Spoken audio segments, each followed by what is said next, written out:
Hai, ketemu lagi dan saya Ehsan. Kali ini saya mau bahas OpenAI ya, dari ChatGPT, dari punyanya OpenAI.com. Ya, lagi heboh belakangan ini, banyak orang membicarakannya. Padahal ini sebenarnya bukan barang baru, sudah bertahun-tahun yang lalu, tapi orang heboh sekarang. Sekarang saya kasih sampel nih, buka saja chat.openai.com.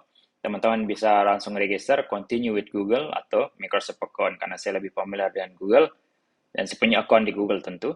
Jadi saya pilih Google account tanpa input username. Oke, kita tunggu sampai dia kemudian login.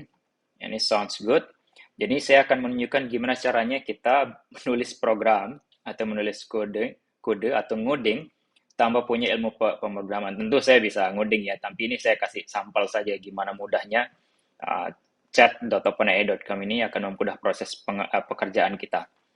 Saya kasih sampel, misalkan saya tulis ya, saya kasih dia perintah write code in Python to predict. Misal ini kita mau lakukan proses prediksi harga saham ya, to predict stock price. Metode peramalannya misalkan kita memakai RSI ya, RSI itu Relative Strength Index, using RSI. Nah, dia udah bisa memahami singkatan ya, karena singkatan ini common. Saya enter. Ya, dia bukan hanya memproduksi code-nya, tapi dia juga memberikan penjelasannya, seperti yang teman-teman lihat di layar. To predict stock price using relative strength index, Python, you can follow the step, bla bla bla. Oke, kita tunggu sampai dia memberikan kodenya. Oke, ini dia. Oh, ternyata dia tidak memberikannya secara langsung. Maksud saya secara langsung adalah dia berikan step by step. Misalkan saya coba ketik ulang ya, saya tulis ulang perintahnya. Uh, Predict stock price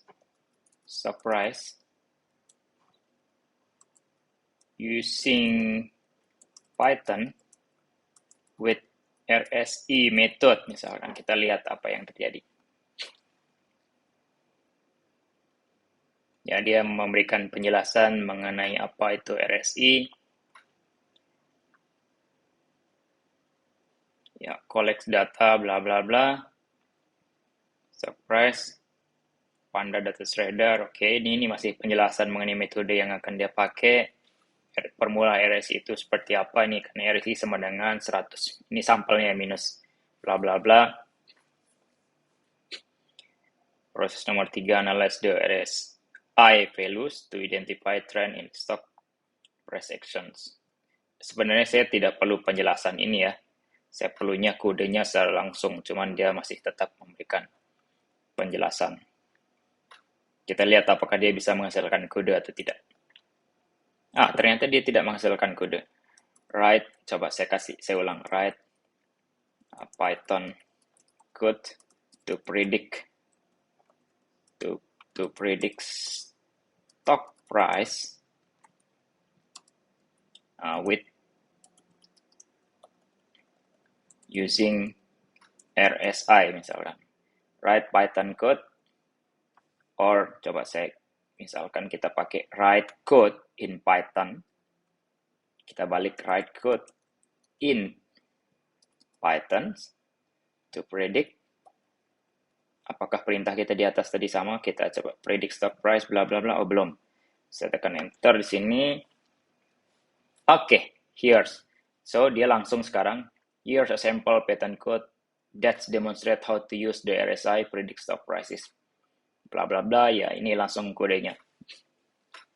Tentu kode ini tidak akan langsung bekerja langsung ya. Kenapa? Karena ini ada tulisan stock_data.csf ya. Karena saya lagi pakai iPad, jadi saya tidak punya data ini stock_data.csf. Kalau teman-teman punya datanya di slash folder apa misalkan, maka di sini tinggal di-identify saja. Misalkan slash folder simpan, kemudian stock_data.csf.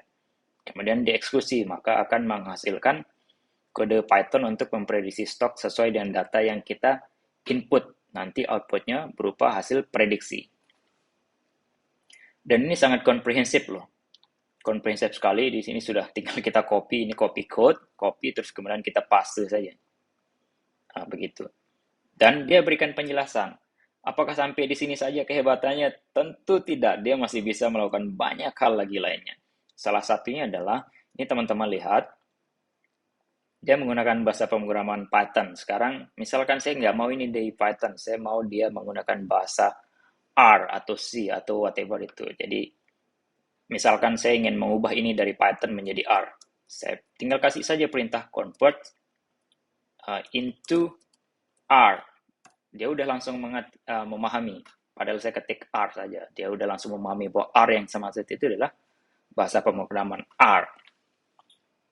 Kita lihat apakah dia selesai sampai di sini atau tidak. Kita tunggu sebentar ya.